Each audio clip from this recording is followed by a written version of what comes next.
Very good morning, my dear students. As you all know, in our yesterday video, we will see how we can say that the particular food substance contain fat or not. So मैंने आपको कल एक पूरा का पूरा classification test कराया था कि आप कैसे क्लासीफाई करेंगे उन फूड स्टफ्स को जिनके अंदर फैट है और जिनके अंदर फैट नहीं है। तो टेस्ट ऑफ फैट्स को हमने स्टूडेंट्स अपनी लास्ट वाली क्लास के अंदर कवर किया था। आज वाली क्लास में स्टूडेंट्स हम कवर करेंगे test of proteins in food. Students ये थोड़ा सा डिफ़िकल्ट है, थोड़ा सा मुश्किल लगेगा। बेसिकली तो ये वाले जो टेस्ट हैं वो थोड़ी हायर क्लासेस में स्टडी करने होते हैं, बट इसका एक ब्रीफ आइडिया आपको हम यहाँ पे देंगे। आप इसको देखिए। If you get any doubt you can ask me in your zoom class, but यहाँ पे मैं आपको समझाती हूँ तो आप इसको बहुत क्लियरली ऑब्जर्व करें that what I am trying to say here, and at the end of the video you will definitely get a good idea regarding this particular topic. So students, as you know, our topic is test for proteins in food. आप कैसे test करेंगे food के अंदर presence of protein को? So students, the presence of protein in food material is tested on the basis of the fact that proteins give a violet color with alkaline solution of copper sulfate. So students, this line is very important line. क्या कह रहे हैं कि अगर आप students क्या करते हैं, अपना फूड लेते हैं, आप उस फूड को अगर टेस्ट कर रहे हैं, ये टेस्ट कर रहे हैं उस फूड में कि प्रोटीन की प्रेजेंस है या फिर प्रोटीन प्रेजेंट नहीं है, तो आप क्या करेंगे, उसके अंदर एल्कलाइन सॉल्यूशन डालेंगे कॉपर सल्फेट का। अब स्टूडेंट्स, आपके लिए थोड़ा सा मुश्किल है ये समझना कि व्हाट इज़ एल्कलाइन, आपके लिए थोड़ा सा मुश्किल है ये समझना व्हाट इज़ कॉपर सल्फेट, है ना। तो अगर मैं आपको बोलूँ जैसे कि बहुत सारे सॉल्यूशंस लैब के अंदर होते हैं, तो one of the solution copper sulphate है। जैसे कि वाटर आपका एक सॉल्यूशन है ना, वाटर इज़ अ सॉल्यूशन जिसको आप लिक्विड, जिसको आप ड्रिंक करो, इस तरह के बहुत सारे सॉल्यूशंस लैब में मिलते हैं। One of the solution is copper sulphate. अब स्टूडेंट्स, एल्कलाइन क्या होता है? अगर मैं आपको एल्कलाइन बताऊँ, एल्कलाइन का मतलब होता है एक ऐसा सब्सटेंस जिसका इफेक्ट थोड़ा कम हो, या आप बोल सकते हो एक ऐसा बेस जो सोल्यूबल है, दैट इज एल्कली।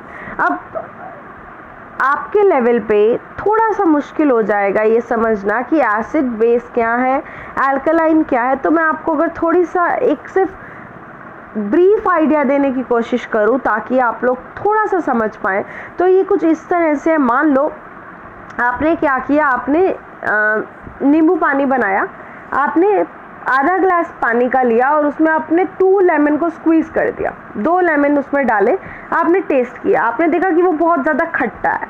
अब आपने उसमें पानी और डाल दिया। अब जब आपने स्टूडेंट्स उसमें वाटर और ऐड कर दिया, आपने दोबारा से उसको टेस्ट किया। अब वाटर दोबारा से जब टेस्ट किया, आपने देखा कि अब वो पहले से कम खट्टा है ना। आपने पहले हाफ ग्लास वाटर में 2 लेमन डाले थे, फिर टेस्ट किया था, अब आपने उसी ग्लास को पानी से भर दिया और लेमन और नहीं डाला, आपने दोबारा टेस्ट किया। आफ्टर टेस्टिंग अगेन आपको एक चीज़ समझ में आई कि ये तो कम खट्टा लग रहा है, मतलब अब उसका इफेक्ट पहले से कम हो गया है ना, तो दैट इज़ कॉल्ड एल्कलाइन। जब आप उसका इफेक्ट थोड़ा सा कम कर देंगे तो एल्कलाइन सॉल्यूशन बन जाएगा। सो स्टूडेंट्स, आपने क्या चीज़ याद रखनी है कि अगर आपके पास कोई फूड है, आपने ये टेस्ट करना है कि उस फूड के अंदर प्रोटीन प्रेजेंट है या फिर उस फूड के अंदर प्रोटीन प्रेजेंट नहीं है। तो आप क्या करेंगे माय डियर स्टूडेंट्स, आप उसके अंदर एल्कलाइन सॉल्यूशन डालेंगे। किसका एल्कलाइन सॉल्यूशन डालेंगे? कॉपर सल्फेट का।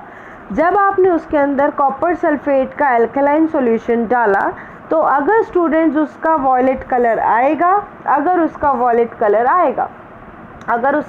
कलर आएगा स्टूडेंट्स, तो उसके अंदर प्रोटीन्स है, अदरवाइज उसके अंदर प्रोटीन नहीं है। देखिए स्टूडेंट्स, जिसके लिए यहाँ लिखा है 2 solutions are needed for performing the protein test, one is copper sulphate solution and sodium hydroxide solution. Copper sulphate solution is made alkaline by mixing with sodium hydroxide solution. Please note that sodium hydroxide solution is known as caustic soda. देखिए students, आपको ये test perform करने के लिए 2 चीज़ों की ज़रूरत पड़ेगी। पहली चीज़ स्टूडेंट जिसकी आपको ज़रूरत पड़ेगी वो है कॉपर सल्फेट सॉल्यूशन, और सेकंड चीज़ स्टूडेंट जिसकी आपको ज़रूरत पड़ेगी वो है सोडियम हाइड्रोक्साइड सॉल्यूशन। जब आप स्टूडेंट्स दोनों को मिक्स करेंगे तो उनका एल्कलाइन सॉल्यूशन बन जाएगा, और सोडियम हाइड्रोक्साइड सॉल्यूशन का स्टूडेंट्स एक और नेम होता है जिसे हम कास्टिक सोडा बोलते हैं।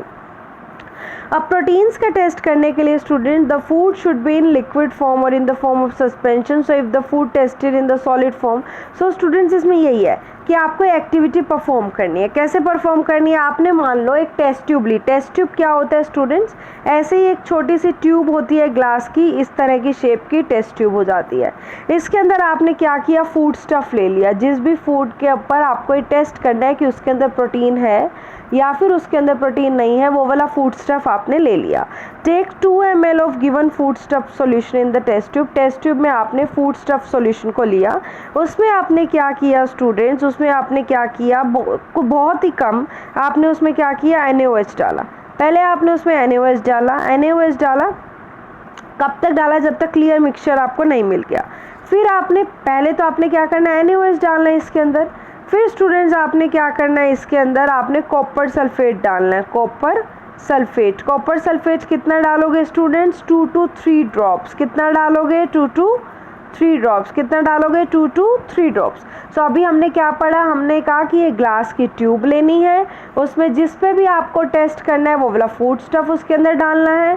फिर आपको उसमें NaOH सोडियम हाइड्रोक्साइड डालना है और उसको शेक करना है। शेक करने के बाद एक सॉल्यूशन बन जाएगा। फिर उस सॉल्यूशन में आपको कॉपर सल्फेट सॉल्यूशन की 2 से 3 ड्रॉप डालनी है। अगर उसमें वॉलेट कलर आ जाएगा तो स्टूडेंट्स आपके उसमें प्रोटीन है, अगर वॉलेट कलर नहीं आएगा तो इसका मतलब उसके अंदर प्रोटीन नहीं है। जैसे कि ये वाली एक्टिविटी है students, presence of proteins in milk. इसमें आप क्या करोगे स्टूडेंट्स, आप क्या करोगे, ये एक टेस्ट ट्यूब लोगे। अब इसके अंदर क्या करोगे, आपने मिल्क पे टेस्ट करना है तो इसके अंदर मिल्क डालोगे। मिल्क डालने के बाद इसमें क्या डालोगे, सोडियम, क्या डालोगे स्टूडेंट, सोडियम हाइड्रोक्साइड डालोगे। हाइड्रोक्साइड डालने के बाद उसे शेक करोगे, अच्छे से हिला दोगे। फिर उसमें क्या डालोगे स्टूडेंट्स, 2 to 3 ड्रॉप्स। किसकी 2 to 3 ड्रॉप्स, कॉपर सल्फेट की। कॉपर सल्फेट की ड्रॉप्स डालोगे। फिर आप देखोगे अगर उसमें वॉलेट कलर आएगा तो उसमें प्रोटीन है, अगर स्टूडेंट्स वॉलेट कलर नहीं आएगा तो प्रोटीन्स नहीं है। सो इस तरह से आप उसको डिस्टिंग्विश करोगे।